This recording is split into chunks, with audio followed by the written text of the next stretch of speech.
잠시 기도합니다. 지금도 살아서 역사하신 하나님 아버지, 아버지의 사랑과 은혜를 진심으로 감사드립니다. 오늘도 하나님의 거룩한 성전에 불러주시고 세워주시고 또한 말씀으로 우리를 양육해 주시고 하나님의 복을 받을 수 있도록 은혜를 베풀어 주시니 감사합니다. 말씀 속에 하나님의 계획과 말씀 안에 하나님의 의지에 하나님의 감동이 있는 줄 믿사오니 말씀을 듣는 우리 모두에게 하나님의 감동을 깨달아 하나님께서 부르시는 귀한 음성을 믿고 하나님의 복을 누릴 수 있는 믿음의 사람으로 세워 주시옵소서. 말씀을 통하여 우리를 양육해 주신 것처럼 우리의 삶 가운데서도 아브라함처럼 하나님과 동행하며 예배적 삶을 잘 감당할 수 있는 믿음의 사람으로 세워 주실 줄 믿고 이 시간 말씀을 듣는 가운데에 육체의 연약한 부분들도 하나님께서 만져주시고 치료하여 주시고 강건케 하여 주시고 또한 믿음으로 부족한 것들도 채워주셔서 하나님을 깊이 생각하며 하나님을 만나며 이 땅에서 하늘의 축복을 누릴 수 있는 성도의 삶으로 세워주실 줄 믿사옵고 예수 그리스도의 이름으로 간절히 기도를 드립니다. 아멘. 자, 창세기 12장을 통하여서 하나님께서 아브라함을 찾아오셔서 자신의 계획을 말씀해 주시는 부분을 보게 되는 것입니다. 그래서 우리가 왜 아브라함을 선택하셨을까? 이 부분 안에서 그냥 하나님의 절대적 주권 안에서 선택했다. 이것 또한 우리가 인정하고 하나님의 계획을 기뻐할 수 있지만 하나님께서는 아브라함을 통하여서 자신의 계획을 이루고자 하는 아브라함의 기본적인 믿음의 형태와 마음의 상태가 있었다라는 것을 분명하게 알 수 있습니다. 따라서 그냥 하나님이 무조건 선택해서 그냥 하나님 일꾼을 세운다 이 차원이 아니라 하나님께서는 인간의 자유의지와 선택과 결심에 따라서 하나님께서는 그 중심을 보고 그래서 그를 선택해서 하나님께서 그 중심을 보고 이끌 수 있는 기대를 가지고 시작하는 것입니다. 비록 그가 넘어지고 또한 하나님께서 기뻐하시지 않는 가운데에 있을 수 있지만 하나님께서는 아브라함의 본심 속에서 하나님과 함께 동행할 수 있는 그런 믿음의 자세가 있었다라는 것을 보게 되는 것입니다. 그래서 첫째로 저는 이 말씀을 통하여서 그냥 하나님의 주권 안에 아브라함을 선택했다라는 부분보다는 저번에도 우리가 전장에 보면은 11장을 보면 셈의 족보에 대해서 나오고 있습니다. 셈. 그래서 셈의 또 아버지가 누구냐면 노아였죠. 노아. 그 노아의 세 자녀가 있었어요. 아들이 있었죠. 셈과 함과 야벳이 있었어요. 근데 함은 하나님으로부터 저주를 받은 그러한 시초적인 문제가 있었고요.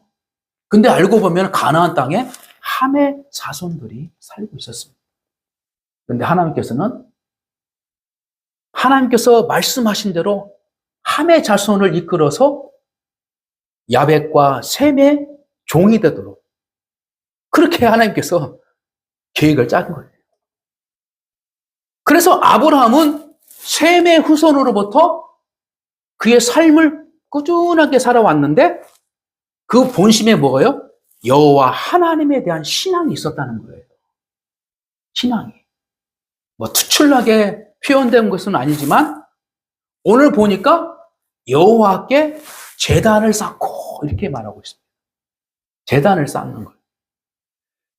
하나님과의 어떤 만남이 있고 하나님의 어떤 목적을 받는 순간 아브라함은 그것을 인정하고 기쁨으로 하나님께 제단을 쌓았다 이렇게 말하고 있는 것입니다. 그리고 훗날에 또요 야곱도 하나님을 만나잖아요. 그렇죠? 그곳에서 하나님을 만나서 거다가 돌베개를 쳤던 데를 거놓고 그 지역에서 바로 베델이라는 이름이 나온 거예요. 하나님의 집이라고 이렇게 짓는 거죠.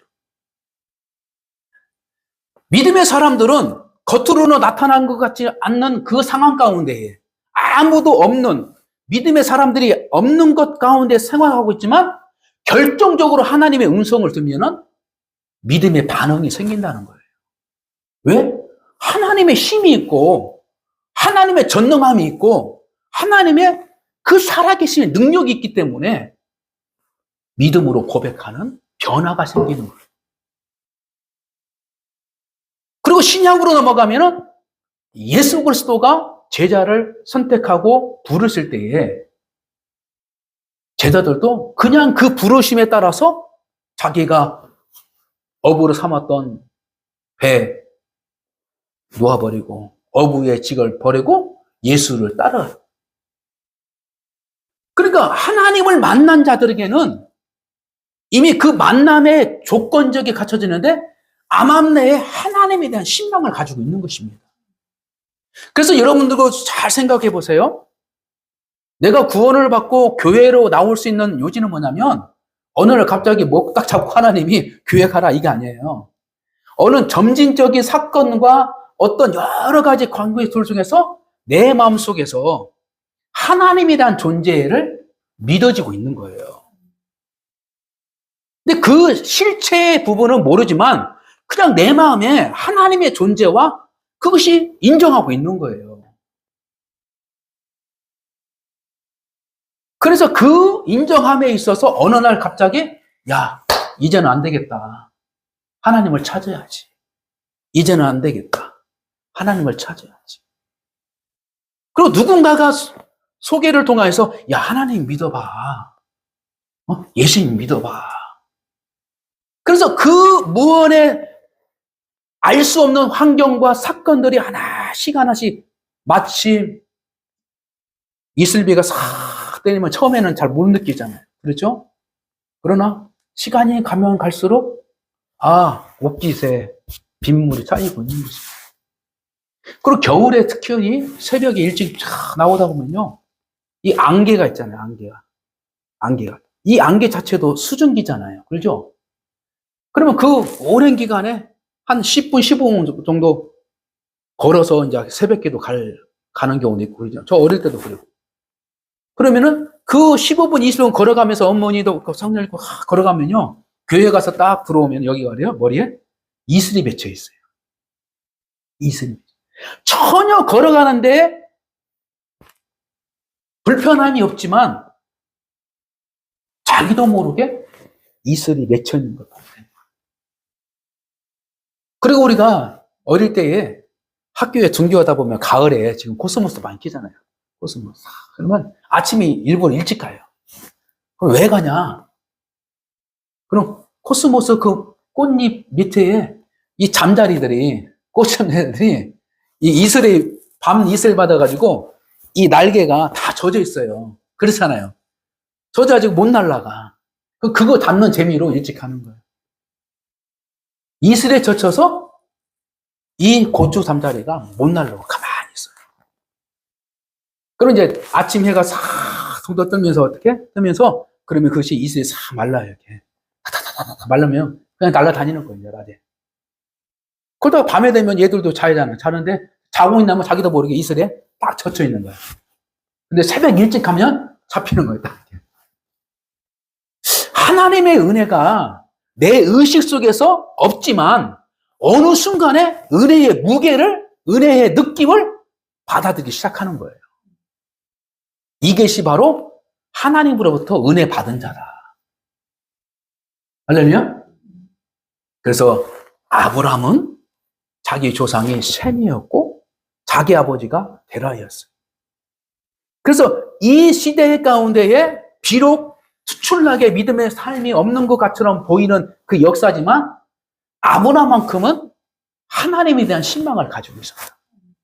그래서 성경학자들이 이런 말을 합니다. 데라는 어떤 일을 했냐면 우상을 만들어서 그 당시에 우르 지역에 도시가 발달되면서 이 종교가 막 그냥 신비적인, 그래서 그냥 형상을 무조건 만들어가지고 막, 야, 신 하나 만들어줘. 신 하나 만들어. 그러면 자기 아버지는 그냥 대충 해가지고 신 하나 만들어가지고 주는 거야. 뭐, 새를 만들어 달라, 뭐, 소를 만들어 달라. 그러니까 그걸 만들어서 팔았단 말이에요. 그게 이제 우상이에요, 우상. 근데 아브라함은 어릴 때부터 그런 고민을 했다는 거죠. 아니, 그 신을 믿는 것보다는 이 돌멩이를 믿는 그 사람들의 어리숙함. 그러면서 그 신적인, 종교적인 어떤 갈등 속에서 이 하나님에 대한 신망이 더 굳어지고 있었던 거죠. 그래서 때가 참에 하나님께서는 아브라함에게 찾아오셔서 말씀하셨다. 이렇게 말하고. 그래서 은혜 받을 때에 하나님께서 찾아오셔서 자신의 계획을 특별하게 맡겨주시고 할 그 인물 중에 바로 아브라함이 선택을 받고 아브라함이 그 일을 위해서 출발. 순종적 삶을 살아가는데 그 첫 번째 자세가 뭐라고 합니까? 예배적 삶을 살았다. 그래서 우리가 예배의 모습을 따라 예배 드리는 모습을 통해서 아, 그분이 우리가 얼마만큼 하나님에 대한 신망을 가지고 있는가. 이걸 우리가 알 수 있는 것이고 자신이 스스로 알 수 있는 거예요. 그리고 생활 가운데에서 살아갈 때에 하나님을 얼마만큼 내가 의존하면서 살아가는가. 하나님을 얼마만큼 의식하며 살아가는가. 이번 주에 설교를 통해서 하나님께서 이런 말씀 하셨는데 그 말씀이 일주일 동안 찔림에 되어서 내 믿음의 반향을 붙잡고 있다면 그 사람은 은혜 받은 거예요. 은혜 받은 거예요. 그래서 그 말씀이 내 양심과 내 성에서 무언가 영향을 주는 거야. 영향을. 그래서 우리가 그런 모습을 통해서 하나님과의 관계에서 그 사람이 믿음이 있구나. 하나님에게서 복을 받은 사람이구나. 그래서 하나님은 믿음을 가지고 있는 자에게 무엇을 주신다고요? 하나님의 복을 주신다. 할렐루야? 복을 주신다. 미신들은 대신 제사를 드려주고 제사를 보러 가는 거예요. 응? 미신에게서는. 그러나 우리는 살아계신 하나님 여호와께 유일신 하나님을 위해서 믿음으로 하나님께 제사를 드리고 예배적 삶을 살아가는. 그래서 아무도 알 수 없는 신에게 믿음의 대상을 가지고 살아가는 미련한 사람이 아니라 우리는 확실하게 느끼고 내 감정 속에서 하나님을 느끼고 하나님의 말씀이라면 내가 그 말씀을 순종하고자 하는 그 끌림과 선택 가운데서 우리를 이끈다는 것입니다. 감정적으로 움직이는 것이 아니라 내가 충분하게 이성적으로 판단해도 하나님을 믿을 수 있는 그러한 것이 뭐예요? 예수 그리스도를 믿는 우리들이라는 거예요. 그냥 무당처럼 팍팍 뛰어가면서 감정적으로 그게 아니에요. 우리는 이성적이고 감정적이고 믿음적이죠. 그래서 하나님께서는 인격적 하나님으로 오셔서 대화하신다. 그래서 오늘 말씀을 통하여서 아브라함을 부르시는 귀한 역사를 오늘 본문의 말씀을 통해서 알 수 있는데 왜 아브라함을 찾아오셔 말씀하셨는가? 그것은 아브라함에게 하나님에 대한 열망이 있었고 시대적 가운데에 유일신 하나님에 대한 믿음의 준비가 되어 있어서 하나님께서는 아담에게 주신 그 축복, 복의 근원을 다시금 아브라함에게 약속으로 주셔서 그 일을 실행하고자 아브라함을 찾아오셨고 그 다음에 아브라함은 하나님을 만남으로 인하여 하나님 앞에 다시 옳은 제사, 오늘날 예배적 삶을 이루어졌다라는 것을 오늘 본문의 말씀을 볼 수 있습니다. 자, 그러므로 나는 하나님의 말씀을 듣는 일에 영적으로 민감해야 돼요. 하나님의 음성을 듣기 위해서는 하나님과의 어떻게 초점이, 주파수가 맞을 정도로 민감해야 돼요. 우리가 라디오 주파수를, 우리 자동차 타고 가서 라디오 주파수 누르지 빨리 맞추잖아요. 잘 안 맞으면 끌어요. 그죠? 들린 것 같은데 들려요. 그러나 주파수가 탁 맞을 때는 소리가 잘 들려요. 그렇죠? 마찬가지로 하나님의 음성을 듣고 싶다면 내가 스스로 하나님의 말씀에 맞춰가야 돼요. 주파수에 맞춰야지 하나님이 맞춰서 오진 않는다.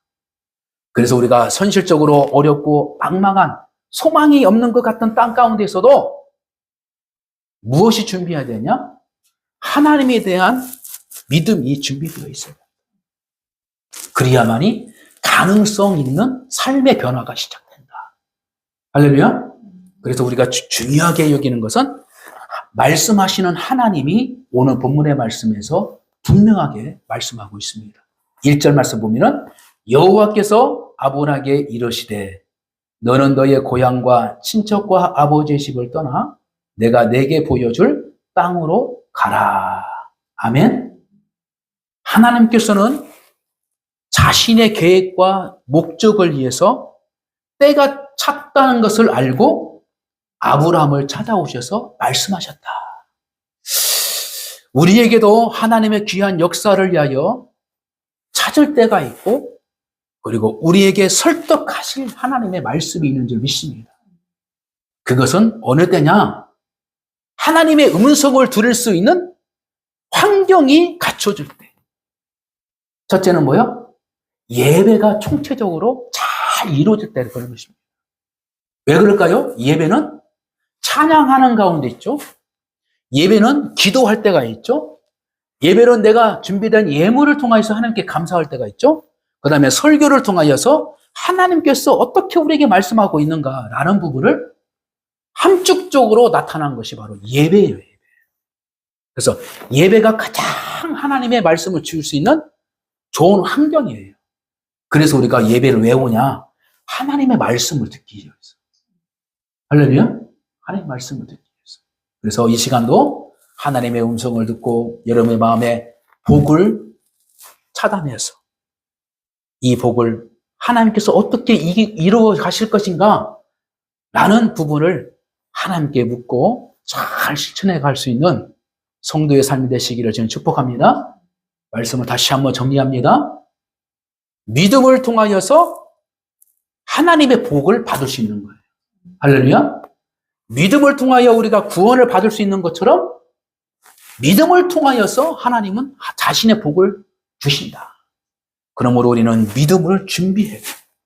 그래서 두 번째로는 2절, 3절 말씀 보면은 하나님의 계산법이 있는데 이것은 분명하게 아브라함에게 무엇을 요구하시냐?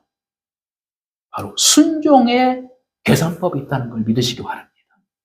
하나님의 복을 누릴 수 있는 것은 다른 것 없어요. 하나님의 말씀을 순종하는 길밖에 없어요. 할렐루야? 순종할 수밖에 없는 거예요.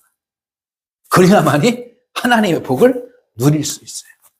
첫째, 믿음이 있어야 하나님의 복을 받을 수 있고요. 또 그 복을 내가 사용할 수 있는 것은 몸으로 어떻게? 순종의 자세가 있어요. 이게 하나님의 법칙이에요.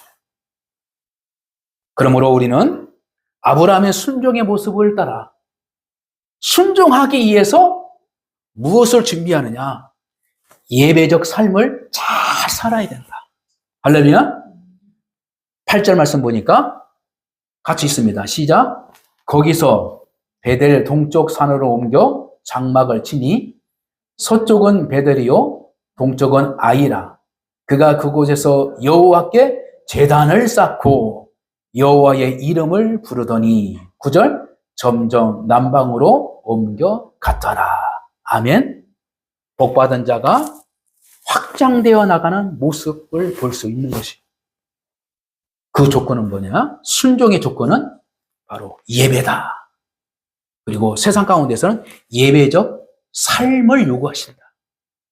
그럴 때 하나님께서는 분명하게 우리에게 주신 그 믿음, 하나님께서 그 믿음을 통하여 하나님의 복을 심어주시고 순종을 통하여 그 복을 활용할 수 있게 만든 것이니 그냥 하나님이 아브라함을 절대적 주권으로 선택한 것이 아니고 아브라함의 본심에 믿음이 있었다는 것.